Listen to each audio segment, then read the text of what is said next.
kaburuji e demgal Pulaar e radio Jawol Sare. Musidɓe tedduɓe heten koɓe radio Jawol Sare on calminama to gonɗon e no gonirɗon kala joni meftande men e kabaruji.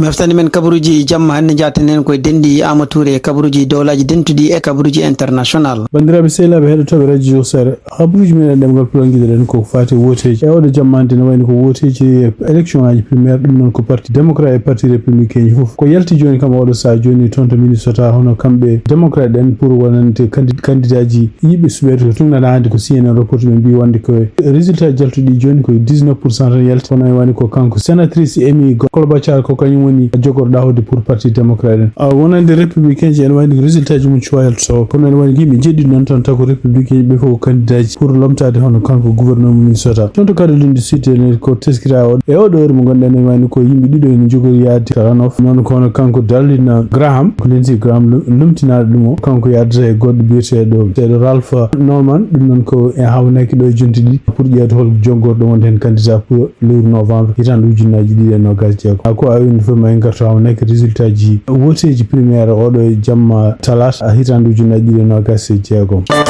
Haburuji men toon to Washington tinama wonde ko républicain ji kewɗi nen takkimo kanko sénateur walla gardiɗo sénat walla kanko biyeteɗo Jantun ɗum noon fof ari ko caggal nde kanko Donald Trump kadi holli o yaltini haaluji kewɗi mo wiya wonde ko Jantun o yiɗi ko natta wonde gardiɗo toon to sénat ɗum ɗo fof noon ko sibabude Jantun kañum horum haalnimo wi wonde ko wa dañji yimɓe wotonoɓe républicain ji ha timma wonde ko oɗo facture mo Donald Trump wiyata Save America ɗum ɗo fof ko caɗele gonɗe ɗon an wani ko ɗum woni Donald Trump yaltini wiide wonde ko kañum horum support tawi mo ɗaɓɓita arditade sénat kono en woni républicain ji kewɗo oɗo sa joni ngari sippordemo kanko Jantun oɗo sa joni ɗum ɗo holla tan wonde ko sénateur uji républicain ji walla sarɗiyankoɓe républicain ji puɗɗima tinde caɗele gonaɗe surtout e caggal nde sondage uji kewɗi jaltu gene kolla Donald Trump wonde yiɗede mo Amérique nana ɓeydo ustade ko wawi wonde fof ɗum ɗo kadi ko hulde wonde ko kamɓe républicain hawnaki mabɓe Donald Trump perdi tan kamɓe koye mabɓe perdi aussi surtout e ɗiɗo woteji garoji woteji hande toon to Washington noon kanko Donald Trump holli kare makko mawde ɗum noon nde continue ne holle télévision ngaji Amérique fof kanko Donald Trump jillu makko ngol wonno toon to Turquie caggal kadi nde yiya kanko hoore makko mo sorna e oto baɗɗo ñamde mo witta e avion présidentiel ɗum ɗo fof ko nde kullol waɗi wonde ko kamɓe Iran naaɓe ɓe jiiɗi ko yandinde Air Force One ɗum ɗo kadi ko hunde suuɗanode guel nden ko noon e wayno télévision ngaji fof jaltini ha laaɓi mbi ko avion ngaji ɗiɗi garno toon Air Force sibabude huldeɓe wonde ko Iran ene jogori yandinde oɗo avion e wayno kanko Donald Trump ko yaltina e avion taw goti yen waɗa e oto baɗo ñamde caggal muɗum o itta toon kadi hadde journaliste uji tin caggal nde ɓe ƴeewi wonde ɓe ala bomboji gonɗen oto baɗɗo ñamde o kadi artinimo o jolna e avion taw e goti yen ɗum ɗo ɗiɗon image uji noon ne wayno ko ñañinimo kanko Donald Trump hande ko ñalli ƴettade kadi hono jayndiyankoɓe surtout wiide wonde ko kañumen bonnuɓe leydi ndi kala permission mo jogui ko fate e kalgol ene foti ittede. Habaruji men international toon to Iran en wani ko sibabude hande hono ngolɗo cirtol Hormuz udduɗo ɗum en wani coggu essence en wani kadi nana ɓeydo kadi montude ɗum noon sifti noon ko kamɓe Iran en wani ɓen continue wiide ɓe gudditta cirtol Hormuz go ko États-Unis kañum jaɓani jabde ɗeɗo toɓɓe sappo e joyi ɗe ɓe mbaɗi pour wiide ko woni condition ngaji mabɓe tin ɗon tan hono kamɓe Iran ɓe Oman ɓe mbawi dañde nanodiral ko fate kamɓe ɗiɗi fof holno ɓe toppitorto kala ko rewata e ngolɗon cirtol gongol to Hormuz ko jiiɗa ɗum kadi ko yalti no wayni ko hollama wonde ko kamɓe yimɓe wajiroɓe laamu Iran nade koɓe kaali ɓe mbi wonde ko hoto Iran jabba dogande nanodiral hakkude Donald Trump ha woteji hitande ujunnaji ɗiɗi nogas jeetati ɓen caggal nde Donald Trump itta. Habaruji men international toon to Colombie yimɓe nen continue ni yilede kono noon mayɓe oɗo sa joni sibabude ndiɗo leydi yerɓude toon ñande samedi ɓen ɗo mayɓe ɓe joni yettima kene wona temedere nde jeenayyi neɗɗo tumnade hande service aji dandoɓe yimɓe ko jiiti yimɓe ɓalli mayi toon kono noon hande ɓen continue yilade yimɓe par ce que yimɓe hewɓe jiyaka taw tinɗon tan ko jerɓugol leydi bongol toon to Colombie ngol ɓetano ko toɓɓe jeeɗiɗi calgo ɗum noon fawade e toɓɓe jeenayyi. toon to Sénégal tugnade kadi ko yalti e journal Seneweb hono OFNAC noon ko office national de la lutte contre la corruption nguɗon goomu laamu kadi toppitingo kala yimɓe nometeɓe ko fate poste uji laamu yo kala ko jogui no foti ngaalu jogui ɗumen nadde caggal mum kadi so jalti kadi yo kala no foti ngaalu jogui ko way wonde fof oɗon mbiro yaltini yimɓe wonɓe laamu toon Sénégal e kañumen koyemen kalɓe ko jogui ko fate jawdi tugnade hande kanko Madiambal Diagne ko haali en wayni ko won liste baɗaɗo hen e surtout kanko Ousmane Sonko ko winda hen mo jogi ko walla ko déclaré ko ɗum ko hunde fenande kanko Madiambal Diagne non en wayno kadi o haali haaluji wi wonde ko alay sago Ousmane Sonko jawdi ndi wi ndi jogi ndi walla ndi wi ndi déclaré toon ndi ƴeewte waɗe enquête kanko Madiambal Diagne o haali hen gueɗe ɗe ganduɗa en jaltuɗe caggal nde Ousmane Sonko natti wonde premier ministre kalis no foti heɓanno e kalis kadi kañum hoɗum no foti joguino haade mum wonde premier ministre ene wayno ko ngol ɗo doggol jaltugol pour wonande yimɓe waɗɓe déclaration ene ma continue wadde haala toon to Sénégal e surtout kadi nde wiyete wonde ko kamɓe assemblée nationale sudi wonde hono kanko gardiɗo leydi Sénégal hono Bachir Diomaye Faye kañum hoɗum yo wadde déclaration ɗum ne jeeyano ko woni sababu jonɗe mabɓe toon to assemblée nationale ɗeɗo balɗe e surtout kanko Ousmane Sonko ko ɗaɓɓude wonde ko kanko Bachir Diomaye Faye alay sago kalis mo jogi walla mo joguino haade makko wonde lamɗo enquêté e kadi kalis mo heɓata oɗo sa joni o enquêté toon to Libye tugnade kadi ko winda toon to tugnade kadi ko radio France international haali radio France Afrique o haali hono kanko gardinoɗo renseignement militaire toon to armée Libye hono kanko biyeteɗo Fawzi Al Mansouri ene wayno warama ñande altine nde ɗum noon wara ko caggal nde kanko hoore makko umino ɗum noon wara ko caggal nde kanko hoore makko yalti juma gonɗo toon to Sayida Aisha ɗum noon gonɗo e quartier Al Hawari toon to Benghazi ɗum noon yaltuno ko julede gueƴe caggal muɗum ene wayno ko o jole oto makko deke petroje ne mbaɗa e oto makko ɗum woni ɗo no woni ɗo maayo tugnade communiqué gumi toon to armée mbi wonde ko façon no wartirani nandata koye façon kamɓe wat boniyankoɓe mbaɗanno e hitande ujunnaji ɗiɗi e sappo e nayyi ɗum noon ko wiide mabɓe kadi ɓeɗo en kamɓe boniyankoɓe waɗɓe ɗum ɗo ɓe hawnaki ko yimɓe sandoliɓe taw ko wat boniyankoɓe mbiyata islamiste kañumen goni kañumen pewjiniɗo bonande ko wonde fo en wani ko kanko oɗo o jogino dossier ji kew dossier ji ɗi kadi ko hawnaki ko dossier ji ɓeɗo waɗɓe feere haw maayi tawni kulno ɗiɗon dossier ji oto jaltinede habaruji men international toon to Côte d'Ivoire hono kanko gardiɗo leydi Mauritanie Mohamed Cheikhul Ghazouani en wayni ko o ñalli toon ko palais présidentiel ɗum noon ko jillu ngu waɗi toon jillu ngu gati e tumnade hande communiqué jaltuɗo communiqué kamɓe leyɗele ɗiɗi Côte d'Ivoire e Mauritanie foof délégation ngajum jaltini ko ɗum noon mbi jillu ngu ko jillu cifoteyengu e ɓingu yummako e ceylagal e kadi koddigal wonande hakkude leydi Mauritanie e leydi Côte d'Ivoire ko wawi wonde fof ene tumnade hande communiqué o haali ɓe mbi ɓe mbawi ɓeɗo ardiɓe ɗeɗo leyɗele ɗiɗi hono kanko Mahamadou Cheikhul Ghazouani kanko Alassane Ouattara ɓe mbawi yewtude caɗele ɗe ganduɗa gonɗe oɗo sa joni e région Afrique du Nord foof surtout caɗele waɗa boniyankoɓe kono aussi caɗele ngaalu koɓe ndendi ko fate ngaaluji mabɓe ko wawi wonde fof en wayno ko kanko Alassane Ouattara holli weltare makko no fewi dañde hono Mahamadou Cheikhul Ghazouani arde toon to Côte d'Ivoire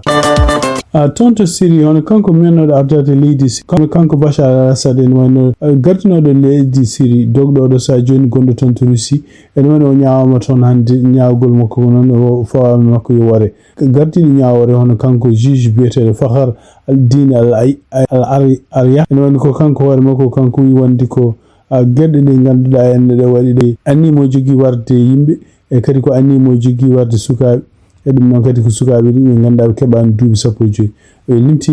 bonandeji kewɗi ndi ganduɗa kanko Bachar al-Assad laamu makko waɗi nde o laami nde siftinde on tan ko kanko Bachar al-Assad ko laamu makko ko jandi ɗum ko caggal nde kamɓe ɓeɗo ɓe wiyetenoɓe waɗa boniyankoɓe ɓe mbaɗi révolution en jandini laamu makko ɗum noon koye e lewru décembre hitande ujunnaji ɗiɗi e nogas e nayyi ko wawi wonde fof ene wayno ko oɗo sa joni hono kanko gardiɗo leydi o ono kanko gardiɗo leydi o mon continue wiide wonde ko kala ko woni yimɓe ɓe takkanoɓe toon ko fate bonnandeji mbaɗnoɗe e laamu makko kanko Bachar al-Assad ene wayno ko maɓe ƴeew wadde justice beele yimɓe toñaɓe fof ene yimɓe toñaɓe toon ɓe fof ene dokke haqqe mumen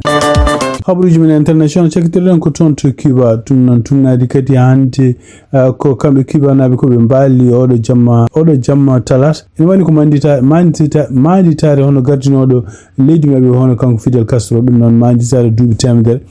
caggal nde kanko Fidel Castro ƴefti laamu toon ko wawi wonde fof ndeɗon manditare kadi hay sindo eɓe jogui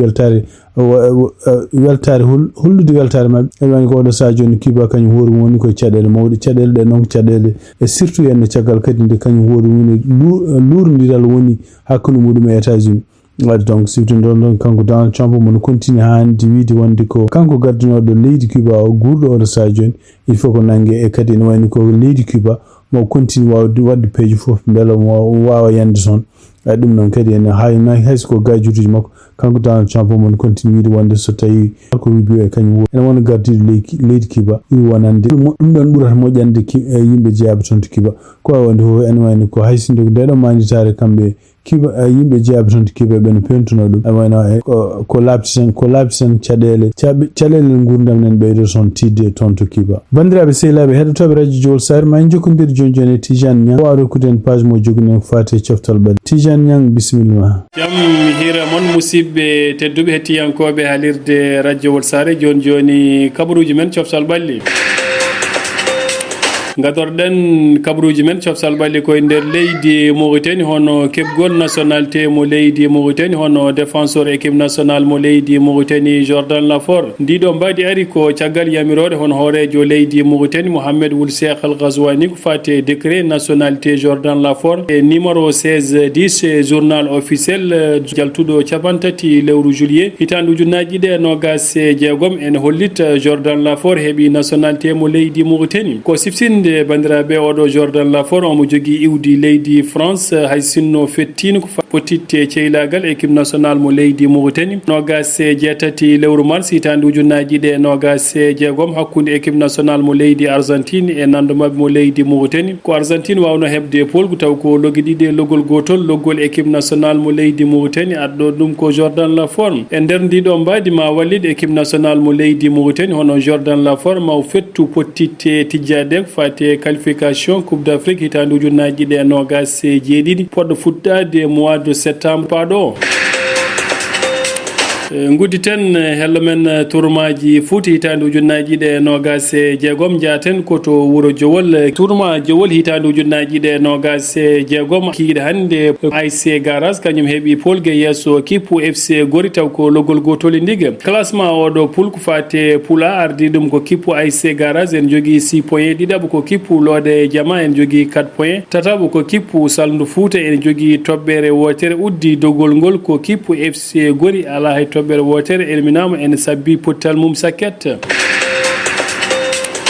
tournoi district de Bogue ñalawma hande champion en titre Kippu Gurel Boubou kañum heeɓi fartange kiiɗe hande yesso Kippu Ganki Jeeri taw ko logginayi loggol gotol tournoi district de Bogue ma jokku ñalawma janggo so woni 17h GMT Kippu FC Dubango ma hiwdira Kippu Bogue Escale so woni 17h GMT ha joni ko faten ndiɗon mbaɗi ñalawma hanki ko Kippu FC Aiden 3 kañum heɓno polgue yesso Kippu FC Say taw ko loggol gotol e ndigam